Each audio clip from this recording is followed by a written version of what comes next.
మరి మీకు ఇబ్బంది కలగకూడదని మేము ఒక వ్యూహంతో అక్కడ అన్ని ఏర్పాట్లు చేస్తున్నాము. దయచేసి మీ బైక్స్ ఇప్పుడే తీసుకెళ్లి 2వ వరుసలో పెట్టుకోవాల్సిందిగా కోరుకుంటాం. ఇక్కడ అందరూ కూడా ఉడత భక్తితో రాముణ్ణి స్మరిస్తూ ఈ కార్యక్రమాన్ని విజయవంతం చేయడానికి వచ్చిన ప్రతి ఒక్క హిందూ బంధువుకి స్వాగతం, సుస్వాగతం. ప్రతి ఒక్కరు కూడా ఈ ఒక వ్యూహాన్ని ఇక్కడ ఏర్పాటు చేయడం జరిగింది.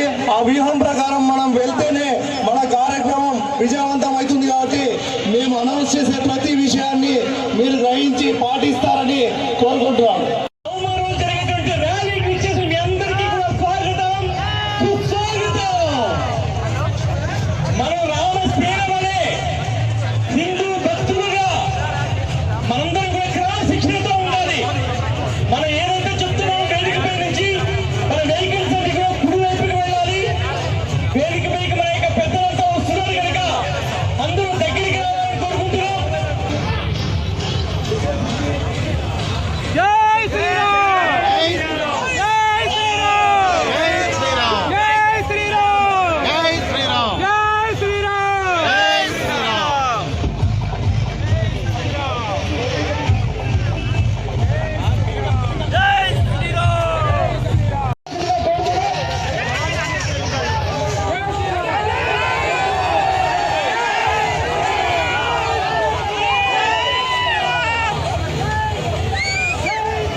శ్రీరామనవమి శుభాకాంక్షలు.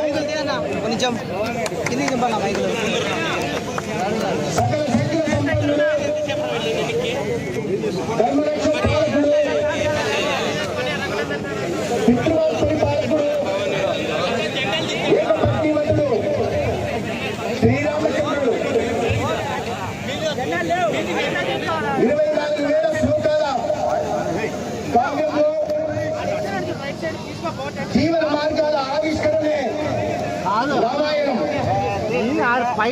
శ్రీరామచంద్రుడి జీవితంలో అనేక రకాల కోణాలు ఉన్నాయి. ప్రతి మానవుడు వాటిలోని భావాన్ని గమనించాలి, దాన్ని అనుసరించి జీవనాన్ని కొనసాగించాలి.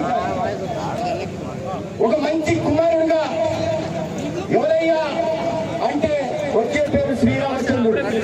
అంటే రామాయణం చదివితే చాలు జీవితంలో ఏ రకంగా జీవించాలా, ఏ రకంగా మనుషులతో వ్యవహరించాలా, ఏ రకంగా తన జీవిత కాలాన్ని గడపాలి అనే విషయాన్ని రామాయణం ద్వారా తెలుస్తుంది. దాంట్లోనే హిందుత్వంగా మనం చెప్పుకుంటుంటాం. హిందుత్వాన్ని ఒక సంకుచ భావంగా చూపిస్తే క్రమంలో ఇవాళ అనేక రకాలైన వాదనలు వినిపిస్తున్నారు. దివ్యమైన భవ్యమైన మన జరుగుతున్న శోభాయాత్ర హిందూ గుండెల్ని, ప్రతి హిందూ గుండెల్ని కదిలించాల్సిన అవసరం ఉంది. ఇవాళ 1000 మందితో జరుగుతున్న శోభాయాత్ర వచ్చే సంవత్సరానికి లక్షల మందితో మడి ముందున జరగాల్సి ఉంది. శ్రీరాముని శుభాకాంక్షలు తెలియజేసుకుంటూ సెలవు తీసుకుంటాను. జై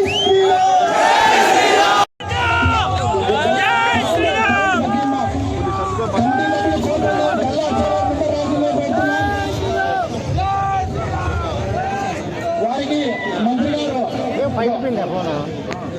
ఫోన్ అట్లే కోటపల్లి విశ్వనాథ్ గారు కోటపల్లి పై రావాల్సిందిగా కోరుతున్నాం. దయచేసి మా కమిటీ వారికి స్థలం ఇచ్చి మా కమిటీ వారికి స్థలం ఇవ్వాల్సిందిగా కోరుతున్నాం. జితేన్ జైన్ గారు పైన వెళ్ళండి. జితేన్ జైన్ గారు పైకి రావాల్సిందిగా కోరుతున్నాం. అక్షత్ మహాలక్ష్మి అట్లా పి పవన్ కుమార్ గారిని పైకి రావాల్సిన కోరుతున్నాం.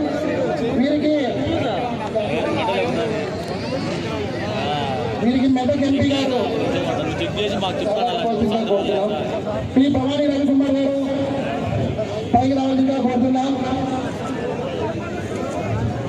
గొప్ప కిషోర్ నాయుడు గారు విశ్వ హిందూ పరిషత్ జిల్లా కార్యదర్శి వ్యాపారవేత్త పైకి రావాల్సిందిగా కోరుతున్నాం. శ్రీ శ్రీనివాసు బెంగళూరు బేకరీ గారు శ్రీ మల్లికార్జున దక్షిణ జిల్లా కార్యదర్శి గారు భవానీ ముందు రావాల్సిందిగా కోరుతున్నాం. టీడీపీ శ్రీ ప్రజనేత పి భవానీ రవికుమార్ గారు ముందు రావాల్సిందిగా కోరుతున్నాం. వీరికి మెదక్ ఎంపీ గారు సేవా కపాల్సిందిగా కోరుతున్నాం. శ్రీ రాజేష్ యాదవ్ గారు అజయ్ యాదవ్ గారు ముందు రావాలని కోరుతున్నాం. వ్యాపారవేత్త తోట సూర్యప్రకాష్ గారు వ్యాపారవేత్త ముందుకు రావాల్సిందిగా కోరుతున్నాం. అట్టే నరేంద్ర గారు ఆర్ఎస్ఎస్ వీరికి ముందర స్థలం ఇవ్వాల్సిందిగా కోరుతున్నాం.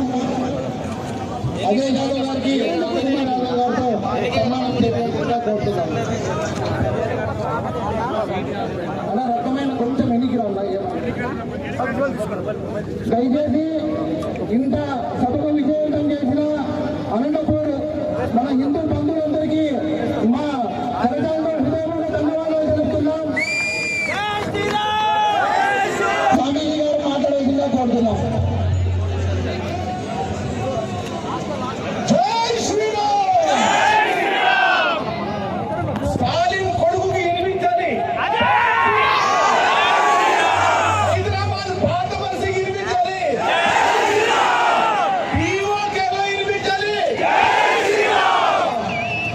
ఇక్కడి నుంచి అయోధ్యకు అందరం మైసులు వెళ్దామా? అనంతపూర్కు అయోధ్య నేను లీడ్ చేస్తా.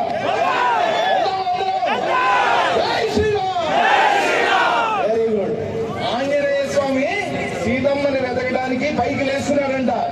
లేస్తుంటే ఆయనతో పాటు అక్కడ ఉండే సముద్రంలో నీళ్లు చెట్లు రాళ్ళు అన్ని ఆయనతో పాటు లేచిపోతున్నాయంట. లేస్తుంటే వాల్మీకి మహర్షి ఏమని వర్ణిస్తాడంటే, మన ఇంటికి ఎవరన్నా వస్తే తిరిగి వాళ్ళని సాగనంపేటప్పుడు కొంత దూరం వెళ్ళి అందరు వెనకొస్తారంట. అట్లాగా ఆ రాళ్ళు చెట్లు అన్ని సముద్రంలో పడిపోతున్నాయంట. అంత శక్తి ఎక్కడి నుంచి వచ్చింది ఆంజనేయ స్వామికి అని అడిగితే ఆయన చెప్పిన మాట ఏంటో తెలుసా? యథా రాఘవ వినిర్ముక్త శరవ స్పృశన విక్రమ. రాముడు చేతుల్లోంచి విడిచిపెట్టబడినటువంటి బాణంలాగా వెళ్తున్నానని సీతమ్మని వెతకడానికి. ఈ శక్తి నాది కాదు, ఈ శక్తి రాముడిది అన్నాడు. మనం నిర్మించుకున్నాం. ఇన్నేళ్ల నిరీక్షణ మోదీ గారి సారథ్యంలో చక్కగా మనందరం అయోధ్య మందిరాన్ని నిర్మించుకున్నాం. అందరం వెళ్తున్నాం, చూస్తున్నాం. ఇదే స్ఫూర్తి ఆంజనేయ స్వామి ఏ స్ఫూర్తితో అయితే ఆ రోజు రామ బంటుగా మిగిలాడో, మనం కూడా ఇక్కడ ఉన్నటువంటి ప్రతి ఒక్కళ్ళు కూడా ఆంజనేయ స్వామినే. ఎవరు మనం అనంతపురం వాసులం కాదు అన్న విషయాన్ని గుర్తుపెట్టుకుని ఈ రోజు నుంచి రామ భక్తులుగా రామ బంటులుగా మనందరం మెలగాలి అని కోరుతూ శ్రీరామచంద్రుడి యొక్క ఆశీర్వచనం మనందరి మీద, అనంతపురం నగరం మీద, జిల్లా మీద, అందరి మీద ఉండాలని కోరుతూ ఈ రోజు వేదిక మీద ఉన్నటువంటి మన సత్యప్రసాద్ అన్న గారికి అలాగే రఘునందన్ సార్కి ఇద్దరికి కూడా శ్రీరామచంద్రుడి యొక్క కృపా కటాక్షాలు పరిపూర్ణంగా ఉండాలని ఆకాంక్షిస్తూ నాకు ఈ అవకాశం ఇచ్చినటువంటి హిందూ సోదరులు, సనాతన సోదరులు ఎవరైతే ఉన్నారో అందరికీ హృదయపూర్వక ధన్యవాదాలు తెలియజేస్తున్నా. జై శ్రీరామ్. ఇప్పుడు మనం ఎప్పుడెప్పుడు అనే స్పీచ్ మనం ఎదురు చూస్తున్నాం.